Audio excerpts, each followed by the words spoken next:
I'm Fred McMurray, which means this must be Pillars, pillars, pillars of franchising. Pillars, pillars, pillars of franchising.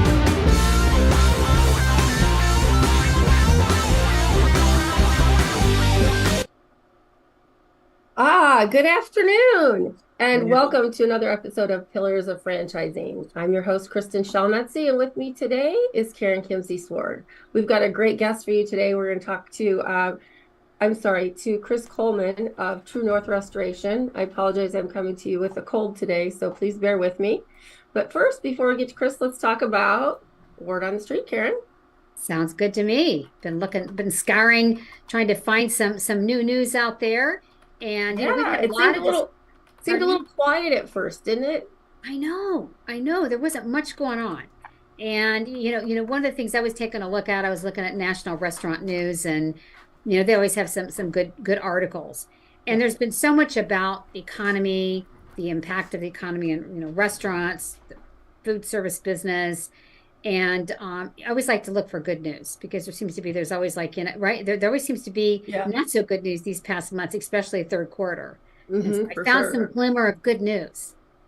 Oh, really? What did you find? Do tell. I did. So, most of the restaurants, have seen really kind of a decline in kind of traffic gains.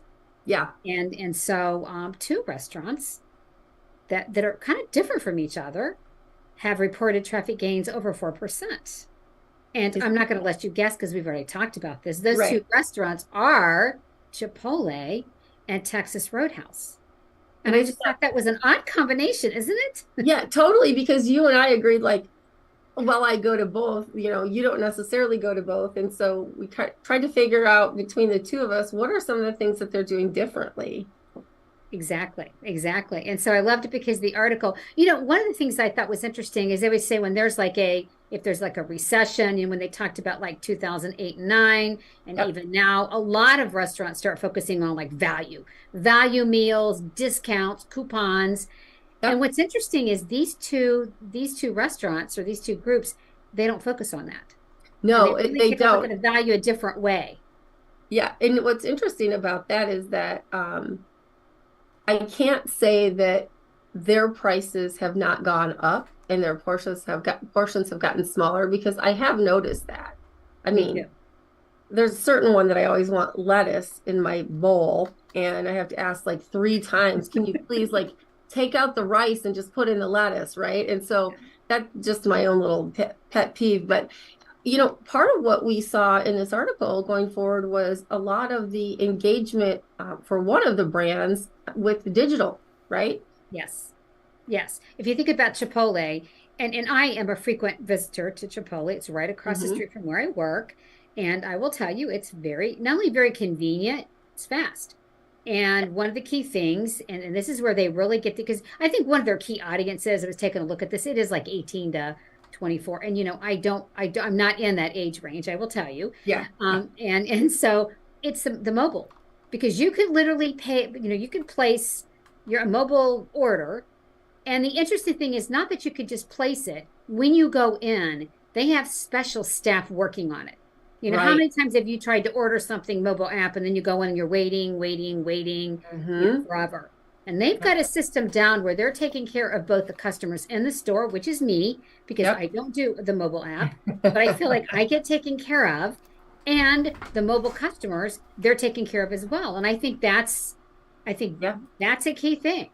Don't you feel that is one of the things that during COVID positioned some of these companies who embraced it to really help move forward? Because their biggest segment really of dining out for everybody right now, they're saying, is Generation Z. 73% of Gen Z are heavy restaurant users, which is crazy. I mean, I am too, because I'm lazy. I don't like to cook, but even they're finding ways to cut back, right? And so I think that as we talked about all these mobile apps and things, if you could go up and like at McDonald's, I go and they go, "Are you using your mobile app today?" And I always fall for it because I think it's a real person. It's just a recording. Kills me every time.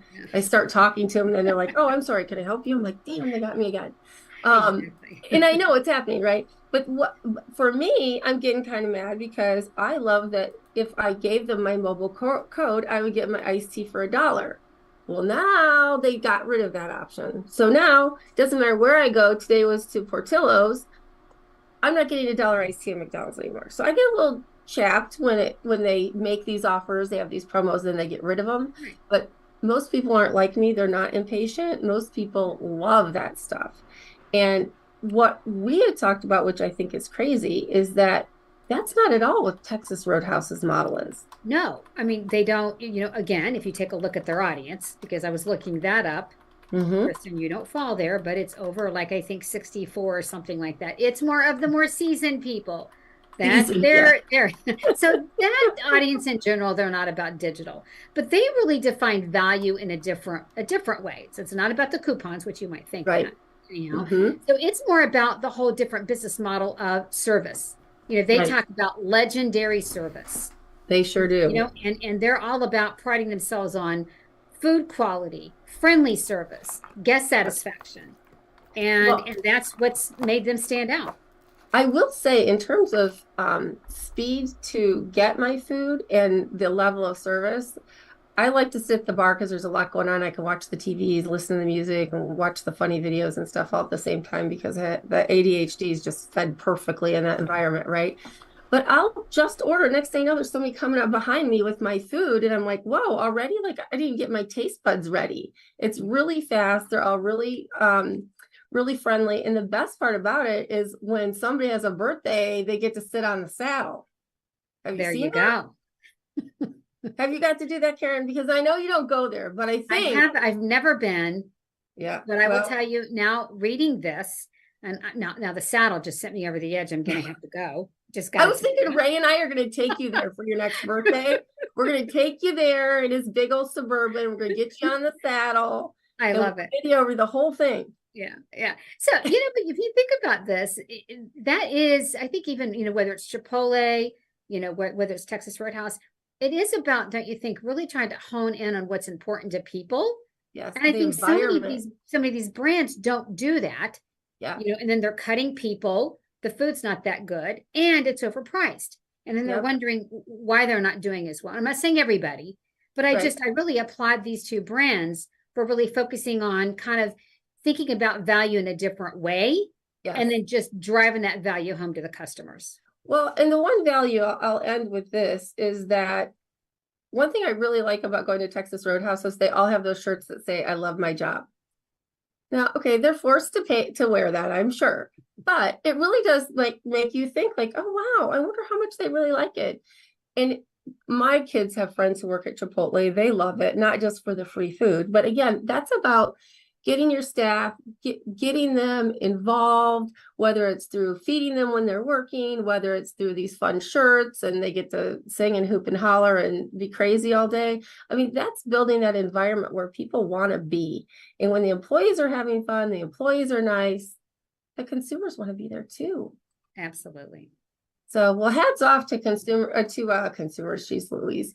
I told you I'm sick. To Chipotle and to one of those days. And to Texas Roadhouse. If I had a cowboy hat, I'd tip it to you. But great job, and hopefully the best of luck for strong fourth quarter sales as well. Absolutely. We'll be right back with Chris Coleman and True North Restoration after this. Hey, franchise owners. How's your local marketing? Do you feel like you could use some help keeping up with your social media posts and comments and reviews? Do you wonder if you could be doing more to attract local customers? Are you able to identify new move-ins to your local area? At Westvine, we help franchisees like you reach more local customers through digital marketing. With daily monitoring, creative content, and ad placement, and customer data intelligence, we'll get your business in front of the people who want your products or services. We also work with franchisors who need an agency to handle the digital marketing for all of their locations. If you're ready to reach more local customers, give us a call at 805-265-5440 or visit us at westbine.com.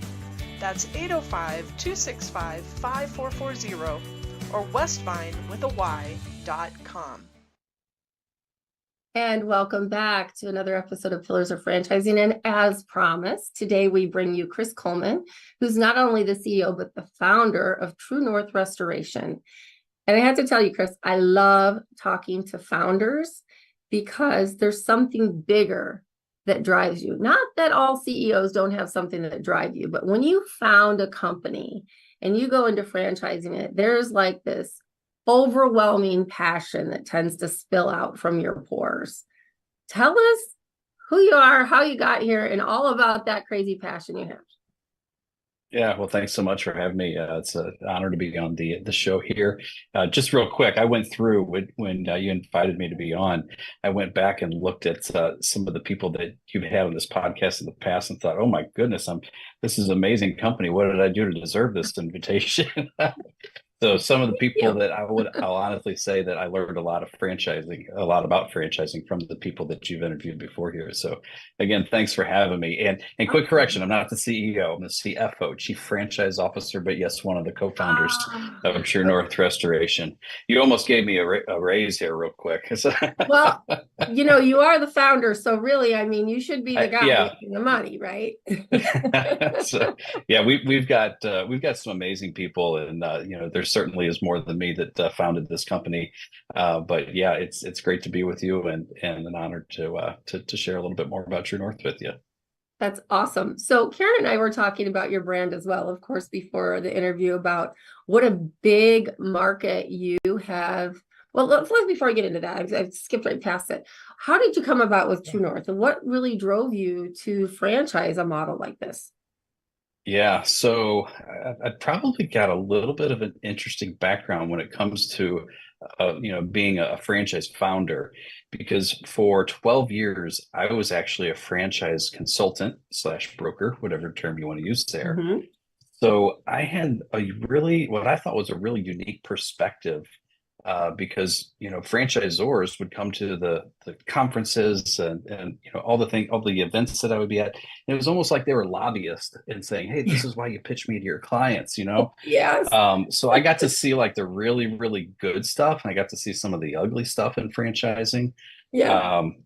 And for many years that I was with the FranNet organization, Uh-huh. and I even had the opportunity to be on their inventory committee. So when a young franchisor was wanting to grow and leverage broker networks, we would get a first crack at them and give them a thumbs up or a thumbs down if they were a fit for broker groups. So yeah, I got to see a lot of different things, and the time just came around when a dear friend of mine, Jay Peters, he'd started this company years back in the 80s, at 1985.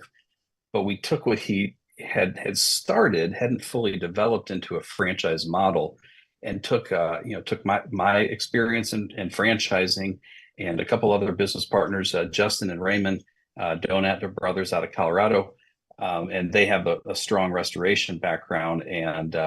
And Jay said, "Hey, I've got some guys that I've trained in this space. Kind of some of them are doing restoration, some of them were doing carpet cleaning. So we kind of we flipped their model, we flipped their name, we made them become franchisee. We didn't make them; they joined us, obviously. Well, yeah. We made them sign, all the paperwork, obviously, but they joined us. It was 6 people, 6 existing businesses were our first 6 franchisees, and they all signed with us over a course of about 6 months. Wow. So we had a quick little ramp up, and so that's kind of the 30,000 foot view of how True North got started. Okay, cool. Yeah, I love it because, especially when you had all this background. And so that means you must be really bullish on franchising. Very, yeah. Right? I grew up in franchising. My dad and uncle, you were talking about food. My dad and uncle owned several pizza franchises growing up. Okay. Yeah. And so my first exposure into franchising was a busboy, an unpaid busboy, I think, actually. Yeah. So I got to play pole position in my dad's restaurant. That was my pay, or the bear claw. They opened it up for me at the end of the night. So That's awesome. Yeah, So- it's funny.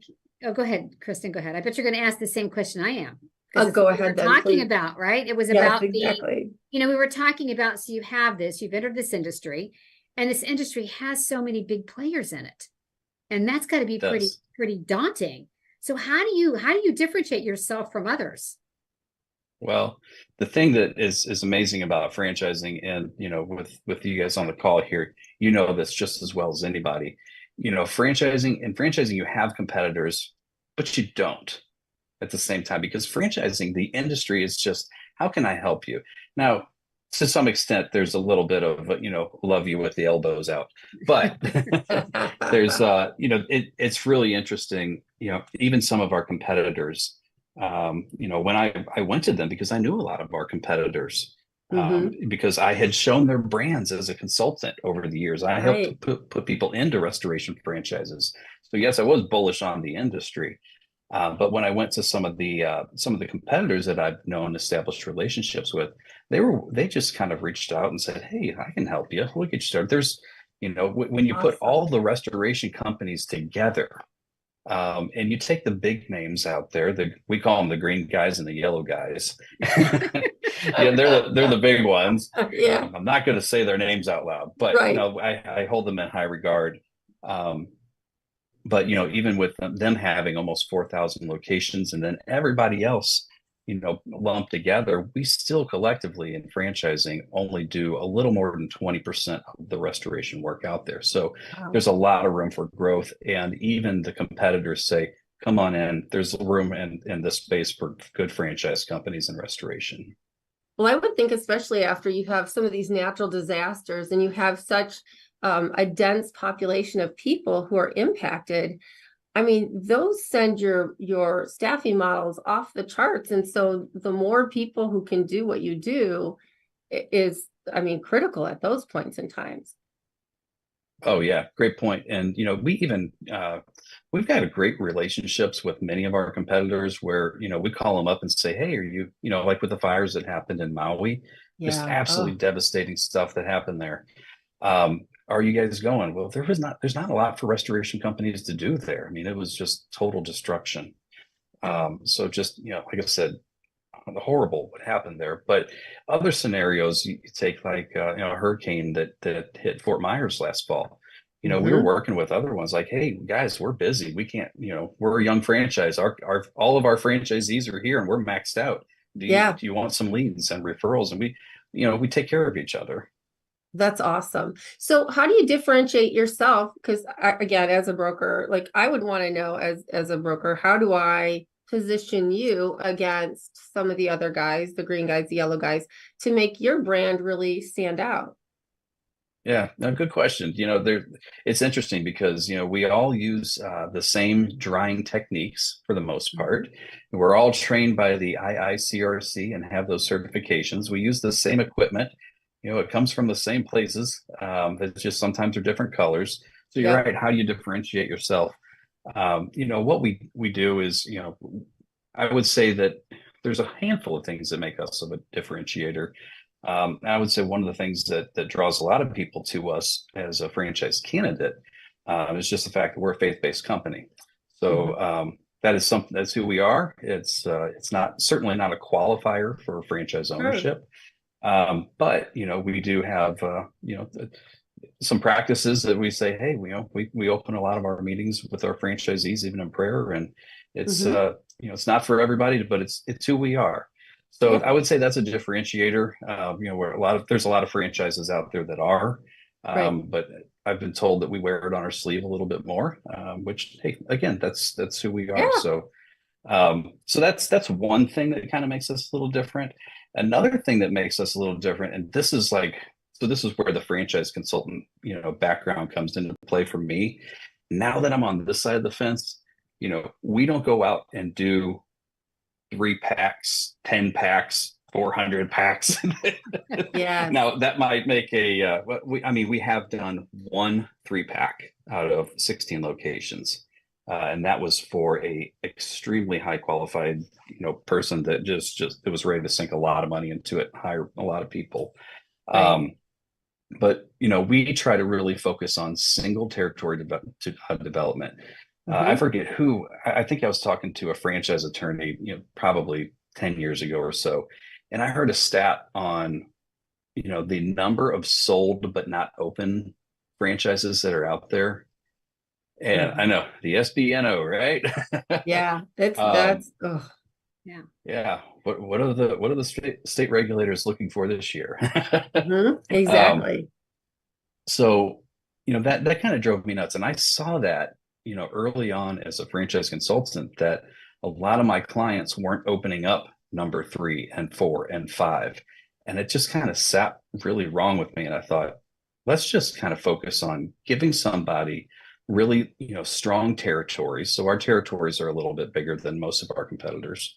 So that was really kind of a focus. And we also want to try and help them drive a lot of revenue through that. So we do allow our franchisees to take on some larger, we like to call it large loss or catastrophe work, where some of our competitors would say, no, you have to hand that off to maybe a sister company or a more mature franchisee. So a lot of times what we'll do is we'll partner up a newer franchisee with the mature franchisee to run a large loss, because that helps them scale the business pretty quickly usually. So interesting. And that's another differentiator there. Yeah. And I didn't realize that some of those ask that their franchisees at a certain point use a sister company, whatever. And that's our, because I'm part of the Neighborly brands, right? So we've got all kinds of brothers and sisters and neighbors out there that we refer back and forth. So it's actually a very interesting point that you make. For people who are out there who want to talk to Chris about this, I just want to remind you all that our phone number to call in is 323-580-5755. Again, to call in and speak with Chris or one of us is 323-580-5755. Karen, go ahead. I'm sorry. No, it's great. It's interesting because I want to kind of play on even, when you were talking about just the what'd you call it? Like some of the larger events or whatever that they take care of. And then I think about one skill that they probably needs to be collaborative, right? Because you're also talking about all the franchisees working together. So if I think about that and we talk about what are some of the kind of skills or the types of franchisees that are people that make great franchisees, some of the skills that they have that you're looking for. Yeah. And one of the first ones for us, and a lot of times you hear franchisors say, oh, we're looking for this or that, or somebody that's a heavy driver is going to go out marketing thing. First thing we really kind of eye in on is empathy, because when we're coming across people that have their home or their business damaged, it might be one of the worst days of their lives. You come home, I don't know why, but for whatever reason, it's when people go on vacation and they're gone for 5 to 7 days, they come back with a leak started 30 minutes after they left the house. And their homes are just destroyed. So, empathy is something that we are always looking for. We can train on, making sure that you get the water out and you get the humidity, you get the environment stabilized. We can train them on that. But it's hard to train on people caring. You know what I mean? So true. So that's really one of the things that we really focus in on in our franchise development and our process that we take people through. So you talked about a little bit how you really work to make sure, and I love the idea that, we always talk about, let's do it right the first time with one unit, and then you can expand, right? Rather than that whole buying a 3-pack, a 10-pack, it really does make me sad, because people are so eager, right? And some come in thinking they're going to change the world, and some come in going, oh, it's so easy. It's, this is a semi-absentee business. I can do this. And then, as you said, they never get those other businesses open. And we've dealt with a few people like that. So when you look at kind of the average unit volume of some of your franchise locations, what are you looking at? What should people kind of wrap their brains about how much business they're going to be doing? Because your tickets are pretty large, right? Yeah, they can be real large. In our industry, it's not uncommon that somebody that's got even some minor damage in their home, it's $2,000-$3,000, and a lot of times it's closer to $10,000. But it's not uncommon to see things that are 6 figures the bigger the home, or a condominium type or apartment situations, things that have multiple stories, multiple tenants. The tickets can be pretty big, and we're in an industry where there's some really good margins, within our system and in our item 19. And that was from when we just really first got started. We've got some pretty strong numbers. I think 1.367 ish million. So yeah. So that those are the numbers. But that, like I said, that was only 8 of our locations when we first started getting up and getting running. We've since doubled in size, and I can't wait for our new item 19 to come out in the spring. Yeah. So I'm kind of like, I'm calling my franchise attorney, like, can we do it quicker? An amendment? Can I do a note real quick or something on this? Because it's always fun when you're thinking that way. That's great. It is, yeah.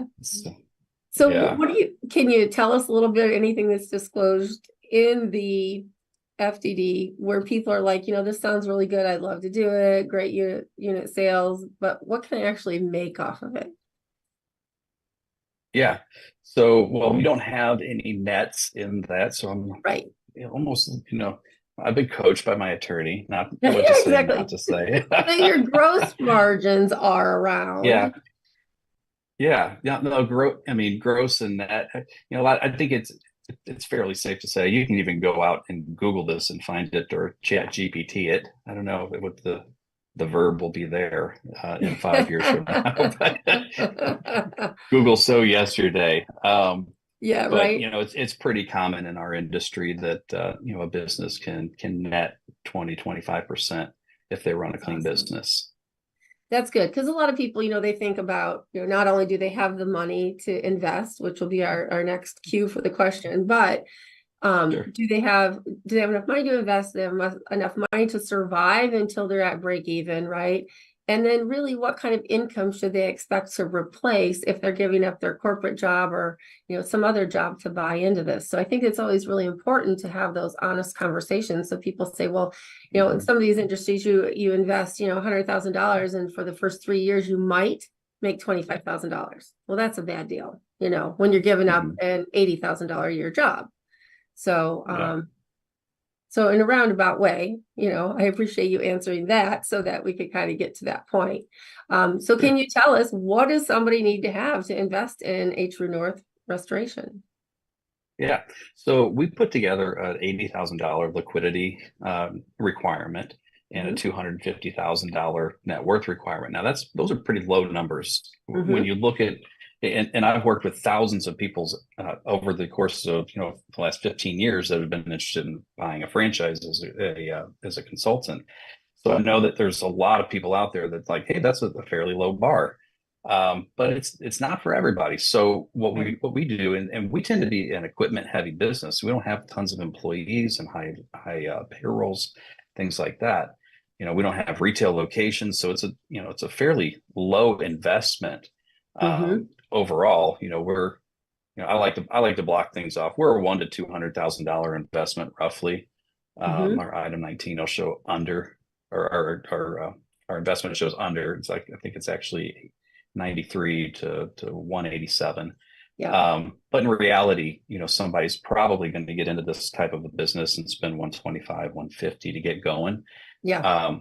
I think one of the other things that really attracted me to this industry is that you can start really, really lean with a small location, even a small equipment package, and the jobs, as you land a job, you can say, okay, I don't have enough. I'm going to say yes to the job. And I know that I can have, the 6 dehumidifiers that I need, within 24, 48 hours from a supplier. And we put all those things in place and have negotiated rates for our franchisees to be able to scale up very quickly.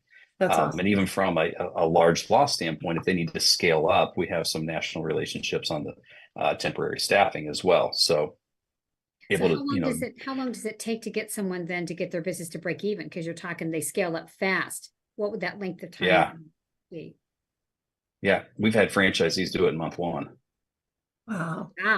So yeah, average though, right? Right. It's always the good average. Okay, it's always good that's to throw the Hail Mary and show the catch in slow motion. Like, yeah, that's Right. great. But no, it's on average, I think you can see in the industry, again, it's not in our ad my team, but it's very common if you just do some simple search online, that if you run real lean business to get started, and that's what we coach our franchisees to do, you can break even in 3 to 6 months, Wow, that's awesome. So again, kind of coming back to some of the higher margins, the higher tickets that we run, and like I said, a low labor model, and the ability to scale real quickly. And like I said, we're not collecting on a lot of franchise fees. We're actually saying, save that money, use it for marketing, save that money, use it for equipment or something else. That's awesome. Really, I'm interested. So start thinking about this, because you said that they don't need that many employees. And they don't, so then are they truly a franchisee that is working in the business? I mean, they're the ones then that are there on location, kind of doing some of the work, or kind of tell me how does that work? Because, some franchisees will say, as Kristin said, they just want to be kind of absent. This isn't obviously this isn't a type of franchise like that, but are they the ones that are on call 24/7? Are they the ones that are there? Yeah, no, good question. And I would even say, is there actually a single semi-absentee franchise out there? Okay, yes. We agree with that. I know. We agree. I used to teach a class in St. Louis at one of the local colleges, in partnership with the SBA and SBDC in that market. And it was about semi-absentee franchising. And I challenged that because franchisors have gotten very, very loose with that term. I would say in the last 5 to 10 years. We do agree. Even more so, I'd say the last 5 years. Yeah. Yeah. I mean, that's their marketing, right? Yeah, they are. They're selling, and that's it's good to grow, but do it ethically too. So, Karen, you asked a question, and I went down a rabbit hole, and that's okay. That's okay. I hear your question again, because we're always trying to figure that out too. Because people talk about that, and then how you were describing this, I'm like, no, this is somebody that really. Oh yeah, the owner's role in the business. Yes. Yeah, so we do have the ability, a little bit of a hybrid option. So some of our franchisees will want to, just kind of be in the trenches. And let's be honest, we're not in a glamorous business. When pipes back up and basements fill up, and it's not glorious until you get paid. But so a lot of people that are have been high up in the food chain and the C-suite, they might not find what we do very appetizing. But we do want them to really have an understanding of what the business is like, but we want to get them out, if they do go into that, as a little bit more hands-on in the beginning with just 2 or 3 employees. We want to get them out of that role pretty quickly and help them, I know it's cliche to say it, but work on the business, not in it. But that's really what we want them to do.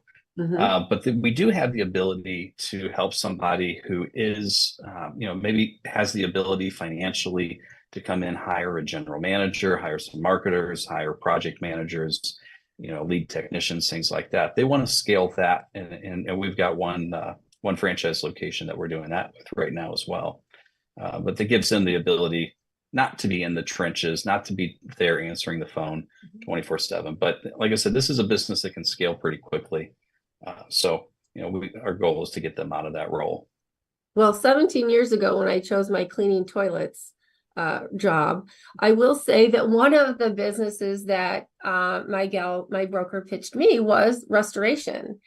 And I had come out of the home improvement industry. People were freaking out because they're having a kitchen remodel that didn't finish on time, right? And, companies coming, and I was like, oh my gosh, kind of traumatized.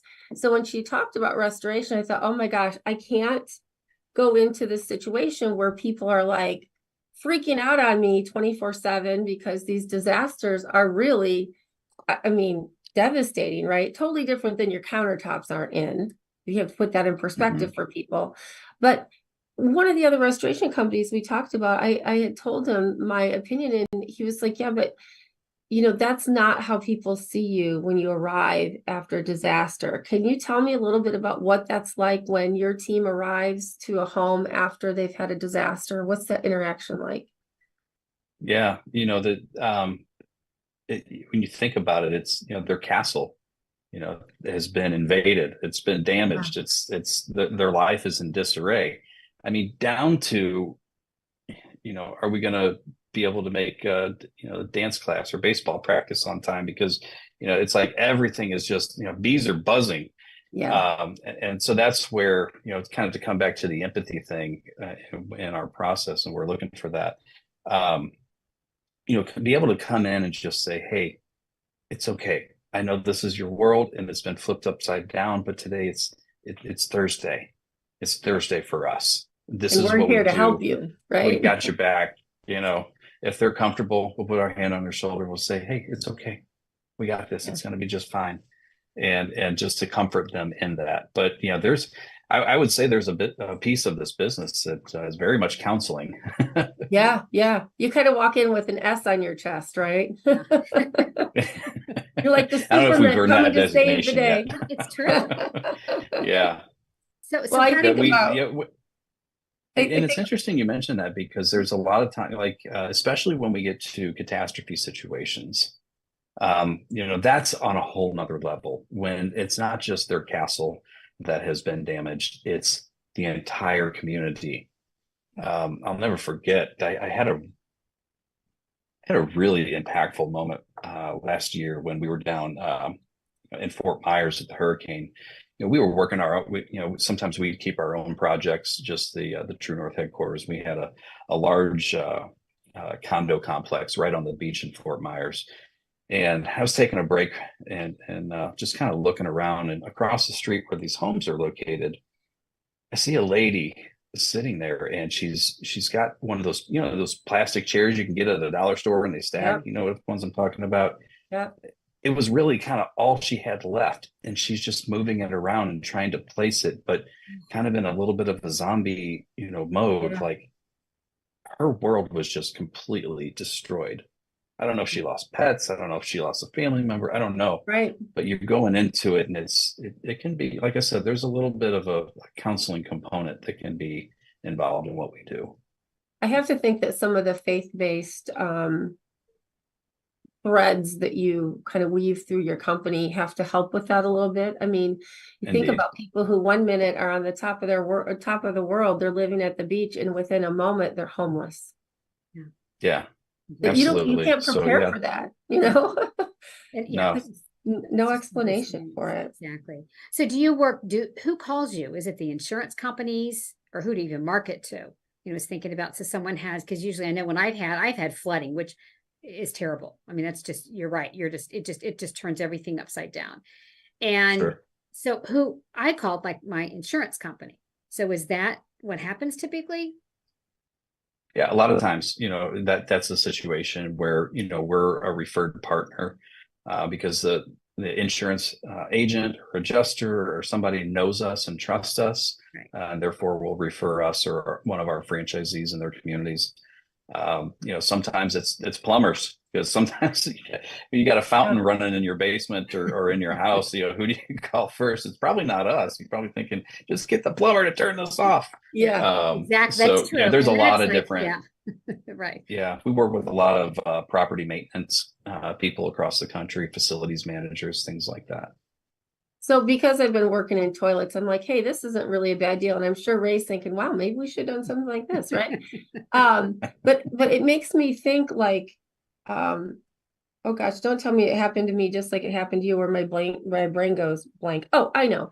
There's got to be a lot of knowledge that I need to learn as a new business owner in True North Restoration. What can you just kind of give me a brief overview? What would my training look like? Because I'm excited. I mean, I think it sounds like a good value business to buy into.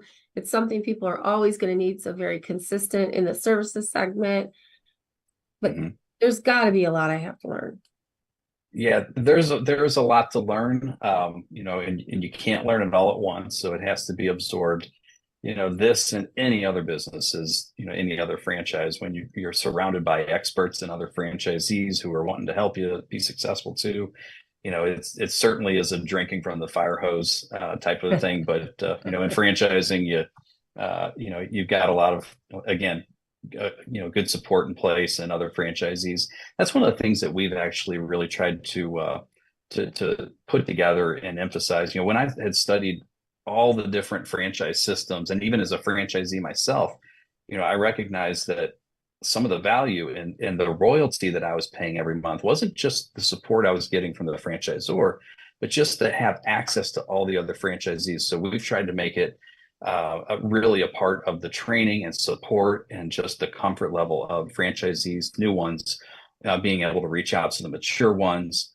Certainly we do all the training. They come to St. Louis at our headquarters and do a full-blown training with Ray Donat, our trainer, who's started 2 True North locations himself. So we do a lot of that. And then there's even third-party training that people will go through just to get that certification that is recognized by the insurance industry. So, but you can kind of break some of that stuff up so that you can, take it in smaller chunks. Awesome. And I'm sure people could find all that information in your FDD if they're interested in looking at True North.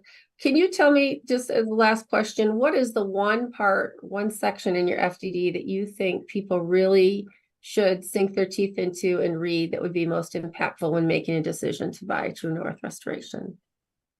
Yeah. Well, as a franchise consultant for years, I always heard people say, "Oh, item 19 is the most important. Oh, item 6. Oh, item 7." Yeah. Item 20, baby. Talk to the franchisees. Awesome. And we make our franchisees so accessible to franchise candidates. And our franchisees are excited to talk and they share. We have, structured calls where they can talk about a bunch of things. They have one-on-one calls where they talk about everything, especially financials. But item 20 in ours, we have, I'm just proud of our franchisees, obviously, and I'm gonna sing their praises all day long because they are True North. We get to, have the logo. Hold on, reverse over here. We get to have the logo and we get to market. We get to do fun stuff like this. But at the end of the day, True North is our franchisees. I love it. Wow, that is so awesome. I've got little chills because really there's not a lot of founders who will say, you know what, we are successful because of the franchisees. I've heard people say, oh, if you're a founder, be prepared because your franchisees will never work as hard as you do. And I'm thinking, really? I don't know. I work pretty hard. So I think that's great. I think that really speaks volumes about you and the company that you and your partners have built. And I want to thank you so much for being on today. If people want to chat with you or your fabulous friend, Stephanie Ryan, who I love, how do they get in touch with you? Yeah, absolutely. So easiest way is just to, go truenorth.com. So go True North, baby. Yeah, but yeah, right. Stephanie is on the leading edge of, talking to all of our candidates. She is absolutely amazing. She's just fantastic. And she doesn't sell. She just teaches and she says, hey, we're all big boys and girls and you can decide if we're a fit or not. So you nailed that right on the mark. I love the culture. I love the culture that you've built. Yeah. And thank you. Just some of the values you've brought into it. That's wonderful.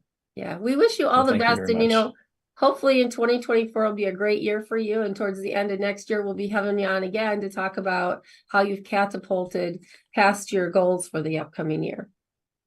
I'd love to give you that update. Awesome. Thanks so much for joining us, Chris. We'll be right back. Thank you very much. We'll be right back with Ray Pillar after this. 50 graduates resulting in 7 new franchisees owning 8 franchise brands, more than a dozen skilled graduates who are employees of franchise companies, all of them having earned a concentration in franchising exclusively granted by the Titus Center at Palm Beach Atlantic University, plus more than 80 franchise professionals on our advisory board. The Titus Center for Franchising is on fire in West Palm Beach, Florida. What do you need to join us? My students want to hear from you. They may even want to buy your franchise or work for your company. TitusCenter.com. And there was our good friend, Mr. Dr. John Hayes. Can I say Mr. Doctor? I think it's just Dr. John Hayes, right, Ray? I think so. Hey, welcome back. We haven't seen or heard from you in like I know.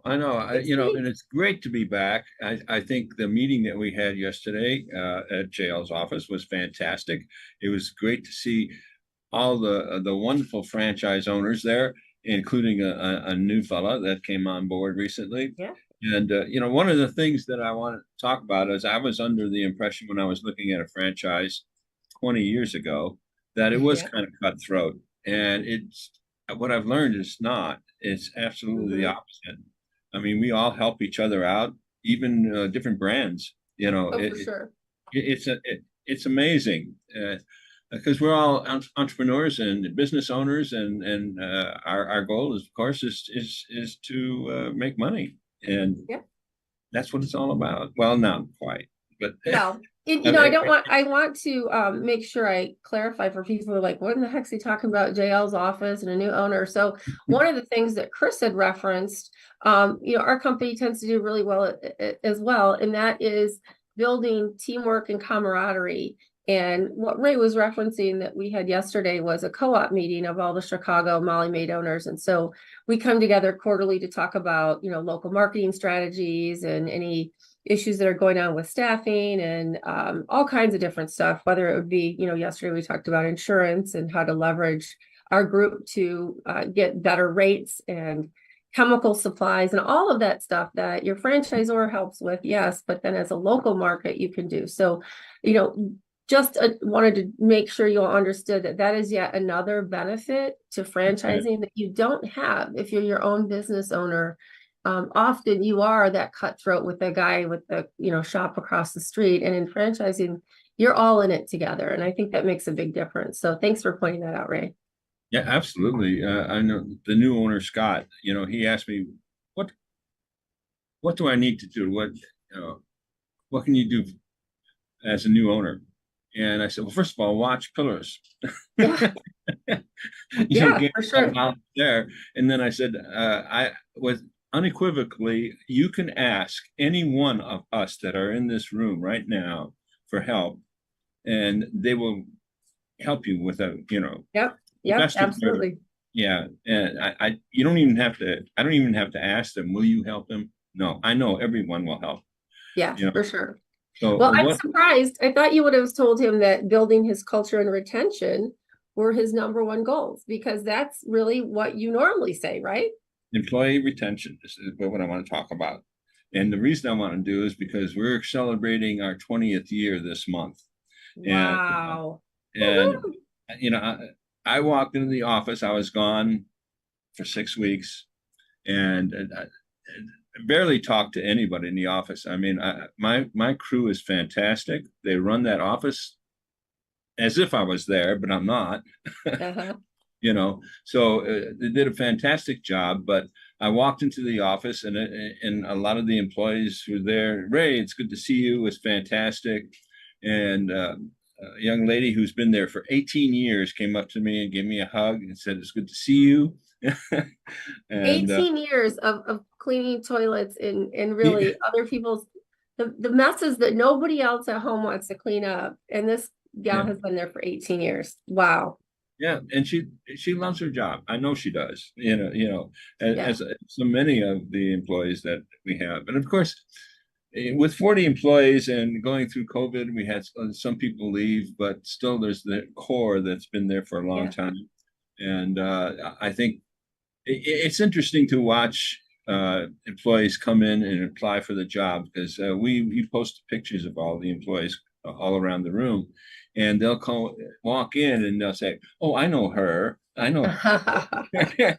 Yeah, you know, and she lives a couple of doors down. You know, so it's kind of neat to see that, and we're going to be celebrating, of course, Thanksgiving. We celebrate it with a potluck every year, and then the managers. I'm going to take the managers out this coming week and celebrate our 20-year anniversary.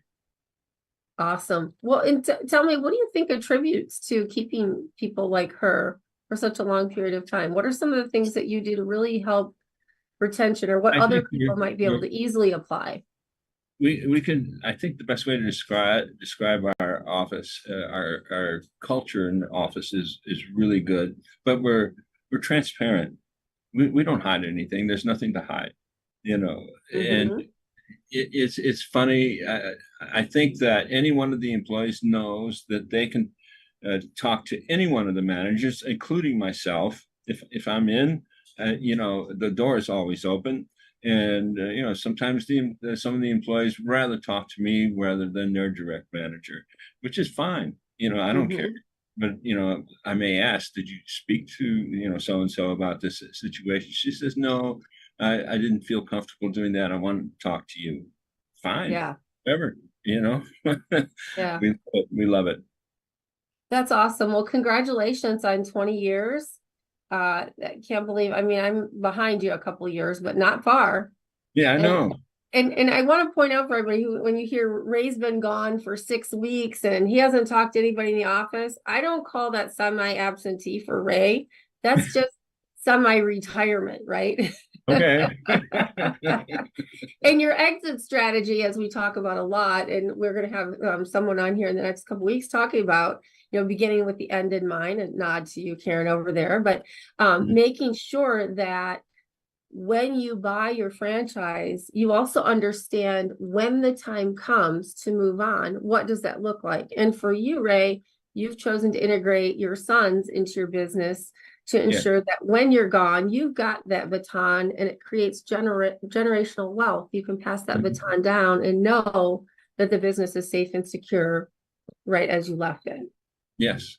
And that's not easy to do sometimes, but because you hear of a lot of people who are selling their businesses after 1 or 2 generations down. And then you also hear one that's been coming from New England. When I say coming from off vacation, we were talking to some people who have been in 17 farms that have been in their family for 17 generations. So tell me about it. I'm watching Yellowstone. I'm hooked, and he just had that conversation. Yeah. So you know what I'm talking about, and so it can happen, but you've got to work at it, just like anything else. Just like keeping your employees, you've got to work at it. Yeah. Chris mentioned faith-based, and that's what we are in our office. And I know that not every one of our offices are that way, and not every one of our employees are that way. So some of them will bow their heads when we pray in the beginning of a meeting, and some will walk around and do whatever they have to do. They're free to do that. We don't say everybody has to pray at every time we have a prayer. So and I think that's an important part of it, because I know that I owe a lot to my faith in my business and its success. So I want to share that. And I think that's one of the reasons God put me on this earth, is to help share that. Well, I know you do a great job up there, because you just don't have employees with that long of tenure doing the jobs that they're doing, and they stick around. So I want to thank you for always being such a great mentor on the show and in person. And you're one of the people that I got to know when I first bought. So you certainly, when you talk about this on the show, you're not just talking about it, you actually walk the talk. So I appreciate that about you, and I hope you have a great week. And I think Fred's going to wrap us up here really soon. And there we go. It's wrapped, is what that means when it's just me. And I'd like to thank you all for joining us on the show today. Be sure to stay tuned next week as we return with our contributor segments. We've got Jerry Akers, who will be coming back after quite some time on the road working with some emerging brands. He's got some exciting things to talk about on that front, as well as some involvement that he's had with IFA and, of course, Washington, D.C. I'd like to thank all of our Million Dollar mentors who have franchise news and bring it to us every week, from Ray Pillar to Karen Kimsey-Sword, Jerry Akers, and of course, Laura Liss, our franchise lawyer that is on staff and will be back joining us again soon, and all that they do. And a special shout out to Fred McMurray, who without him, this show would not be on over 40 different platforms, beginning on Fridays at 4 p.m. Central Standard Time on YouTube, and beyond then, any channel that you happen to look for podcasts, you will find us. So don't be afraid to take a look and see where you might find us next, from Apple to, help me out, Audible or any of those others. So I apologize for coming to you sick today, but I hope you have a great week. Thank you again. This has been an episode of Pillars of Franchising. Spotify, iHeartRadio, Pandora, all the good ones. Thank you. I'm running out of words and voice. Thank you all. I'll see you next week.